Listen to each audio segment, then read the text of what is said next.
বিদ্যালয়ের 50 বছর বর্ষপূর্তি এবং সুবর্ণ জয়ন্তী বর্ষ উদযাপন উপলক্ষে 3 দিনব্যাপী সাংস্কৃতিক অনুষ্ঠানের আয়োজন। মালদার ইংরেজবাজার ব্লকের সাতটারি উচ্চ বিদ্যালয়ের আয়োজন করা হয় সুবর্ণ জয়ন্তী বর্ষ উদযাপন অনুষ্ঠানে বিশেষ অতিথি হিসেবে উপস্থিত ছিলেন রাজ্যের উত্তরবঙ্গ উন্নয়ন এবং সেচ ও জলপথ দপ্তরের প্রতিমন্ত্রী সাবিনা ইয়াসমিন, রাজ্যের প্রাক্তন মন্ত্রী কৃষ্ণেন্দু নারায়ণ চৌধুরী, মালিতুপুর বিধায়ক আব্দুর রহিম বক্সী, রামকৃষ্ণ মিশনের প্রধান শিক্ষক স্বামী তপহরাজি মহারাজ, শোভানগর উচ্চ বিদ্যালয়ের প্রধান শিক্ষক ডক্টর হরিস্বামী দাস, বিদ্যালয়ের প্রধান শিক্ষক অভিজিৎ চক্রবর্তী, বিদ্যালয়ের শিক্ষক শিক্ষিকা এবং প্রাক্তন ছাত্রছাত্রীরা সহ এলাকার বিশিষ্টজনেরা। প্রদীপ প্রজ্বলন এবং রক্তদান শিবিরের মধ্যে দিয়ে অনুষ্ঠানের সূচনা করা হয়। অনুষ্ঠানের প্রথম দিনে বিদ্যালয়ের প্রাক্তনীদের পুনর্মিলন, আদিবাসী ছাত্রীদের নৃত্য পরিবেশন, শিক্ষামূলক সেমিনার সহ একাধিক সাংস্কৃতিক অনুষ্ঠান অনুষ্ঠিত হয়। পাশাপাশি ছাত্রছাত্রীদের দ্বারা তৈরি বিভিন্ন হস্তশিল্প প্রদর্শনী দেখানো হয়। আগামী 4 এবং 5 অক্টোবর 2 দিন ব্যাপী এই অনুষ্ঠান চলবে বলে জানা গিয়েছে। আজকে সাতটারি হাই স্কুল উচ্চ মাধ্যমিক 50 বছর পূর্তি সামনে রেখে পালিত করছেন তারা। আজকে বলে শেষ দিন অনুষ্ঠানের মধ্য দিয়ে আজকের এই দিনটা তারা উদযাপিত করছেন। বেশ কয়েকদিন ধরে এই সুবর্ণ জয়ন্তী পালন করার জন্য স্কুল কর্তৃপক্ষ, ছাত্রছাত্রীরা সবাই অক্লান্ত পরিশ্রম করেছেন। আমাকে আমন্ত্রণ করা হয়েছিল এখানে। আমি নিজেকে আন্তরিকভাবে ধন্যবাদ জানাচ্ছি ওনাদেরকে, কৃতজ্ঞ ওনাদের কাছে। এ ধরনের একটা মনোজ্ঞ অনুষ্ঠানে 50 বছর পূর্তি অনুষ্ঠানে আমাকে আসার সুযোগ তারা করে দিয়েছেন। আমি ওই স্কুলের সম্পূর্ণরূপে সফলতা কামনা করছি এবং আমি আশা রাখবো যে আগামী দিনে এই শিক্ষা প্রতিষ্ঠান যখনই আমাকে খুঁজবে, আমি আমার ক্ষুদ্র সামর্থ্য নিয়ে শিক্ষা প্রতিষ্ঠানের পাশে দাঁড়াবো।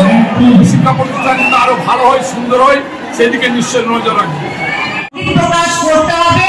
আমাদের ওই 4 দেওয়ালের গণ্ডির মধ্যে শুধু দুবেলা রান্না করবো আর 18 বছর বয়স হলে মায়েরা বিয়ে দিয়ে দিবে, বাবারা বিয়ে দিয়ে দিবে, ব্যাস চলে যাব।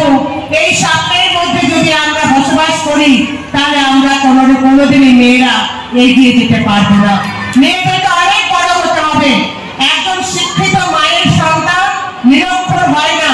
আজকে বাংলার মুখ্যমন্ত্রী শ্রীমতী মমতা ব্যানার্জি যেন মেয়েরা তার শিক্ষার আলো, সর্বোচ্চ শিক্ষার আলো যেন ছুঁতে পারে, তাদের বিকশিত করতে পারে, তার জন্য আজকে কন্যাশ্রী, রূপশ্রী, যুবশ্রী, বিভিন্ন ধরনের স্কলারশিপ, স্কুল ড্রেস থেকে শুরু করে জুতো, ব্যাগ, বই সবকিছু আজকে বাংলার মুখ্যমন্ত্রী শ্রীমতী মমতা ব্যানার্জি দিচ্ছে।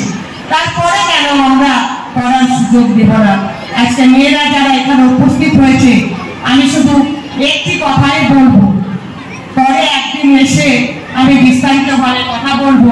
শুধু মেয়েদের কাছেই আমি আজকে বলতে চাই যে তোমরা অনেক ভালোভাবে পড়াশোনা করো এবং বিশেষ করে 18 বছরের আগে তোমরা কেউ বিয়ে করবে না, এই প্রতিশ্রুতি কিন্তু আমাকে দিতে হবে। তবে আমি মনে করবো যে আজকে আশাটা আমার সার্থক হয়েছে।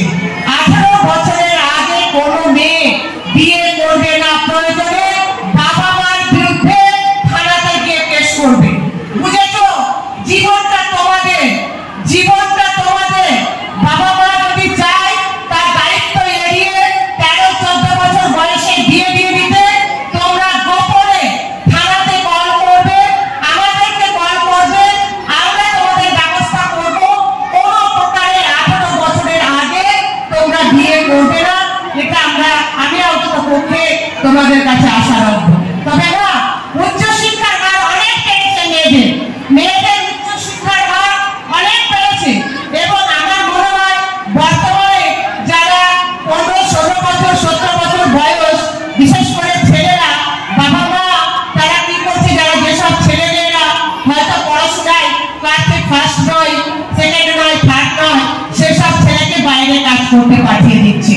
কিন্তু এখন স্টেটাস যা বলছে যে ছেলেদের তুলনায়, বিশেষ করে আমাদের কালিয়াচক চত্বরে ছেলেদের তুলনায় মেয়েদের শিক্ষার হার কিন্তু, উচ্চ শিক্ষার হার কিন্তু অনেক বেড়েছে। তবে এখানে বাবা মা যারা রয়েছেন, একটা বয়স পর্যন্ত আপনি জন্ম দিয়েছেন, আপনার ছাড়া কারোর দয়া হতে পারে না নিজের সন্তানের প্রতি, যতটা বাবা মায়ের দয়া থাকবে নিজের সন্তানের প্রতি। কিন্তু ছেলে পড়াশোনায় ভালো নয় বলে আমি 14 বছরে আমি লেবার একটা মানলাম না, 14 বছরে বাইরে পাঠিয়ে দিলাম। 15 বছরে বাইরে পাঠিয়ে দিলাম যে ছেলে ইনকাম করে আনবে আর খাবে না, এই কাজটি আপনারা করবেন না। ছেলে যদি পড়াশোনায় ভালো না থাকে, কে বলেছে যে সব বাচ্চা ইঞ্জিনিয়ার হবে? কে বলেছে যে সব বাচ্চা ডাক্তার হবে? কে বলেছে আপনাদের যে সব বাচ্চা আপনাদের টিচার হবে? সব বাচ্চা টিচার হবে না, ডাক্তার হবে না, ইঞ্জিনিয়ার হবে না। কিন্তু আপনি যদি একটি সময় পর্যন্ত একটা বাচ্চাকে যদি গ্রাজুয়েট করেন, এমএ পড়ে, তার জ্ঞানের বিকাশ হবে, তার মানবিক চেতনার বিকাশ হবে, এবং যে ব্যবহার আপনি আপনার ছেলের কাছ থেকে সেই সময় পাবেন, একটা ক্লাস 8 বা 9 এর ছেলের কাছ থেকে আপনি কখনোই পাবেন না। তাই দয়া করে অল্প বয়সে যদি স্কুলে পাঠাবেন, স্কুলে গণ্ডির মধ্যে থেকে যা কিছুই হোক না কেন সে শেখার চেষ্টা করবে। তাই করজোড়ে আমার গার্জেনদের কাছে অনুরোধ থাকলো যে পড়াশোনার সবাই তো কাজ করবে, কাজ করেই তো খেতে হবে। একটা তো সময় আসবে যে নিজের দায়িত্ব, নিজের পরিবারের দায়িত্ব দিতে হবে, কিন্তু একটা সময় দিন যে তারা হাসতে খেলতে জীবনটাকে যেন করতে পারে। যে 14 বছর 15 বছর বয়স, যে বুঝবে নিজেকে, যে খেলবে, যে করবে, তাকে আপনি সেই নিজের জীবনটা উপভোগ করতে না দিয়ে যদি মাথায় কোদাল আর বেলটা দিয়ে দিন, তার কাছ থেকে আমরা কি আর আশা করি? তাই অনুরোধ করবো যে সরকার আমাদের প্রচুর সুযোগ সুবিধা দিচ্ছে, সেগুলো সুযোগ সুবিধা নিয়ে আপনাদের বাচ্চাদেরকে মানুষের মতো মানুষ করে গড়ে তুলুন। তাই আজকের দিনে আমি এইটুকুটাই বলতে এসেছি যে সবাই ডাক্তার হবে এ কথা আজকে আমি বলতে আসিনি, সবাই ইঞ্জিনিয়ার হবে এই কথাটাও আমি আজকে বলতে আসিনি, সবাই শিক্ষক হবে এ কথাটাও আজকে আমি বলতে আসিনি। আমি একটি কথাই বলতে এসেছি, শিক্ষার আলো নিয়ে সকলেই যেন মানুষের মতো মানুষ হয়ে গড়ে ওঠে। এই কয়েকটি কথা বলে সবাই ভালো থাকুন। এই ছাত্রদের কাছে, ছাত্রীদের কাছে ভালো করে পড়তে হবে। আজকে আমিও কষ্ট করে পড়েছি, আমিও নিজের জীবনে দাঁড়িয়েছি। প্রাইমারি স্কুল থেকে, হাই স্কুল থেকে, ইউনিভার্সিটি থেকে, কলকাতা ইউনিভার্সিটি থেকে আইনের পাস করে ওকালতি। আমি নিজে কিন্তু সিনিয়র ক্রিমিনাল লয়ার।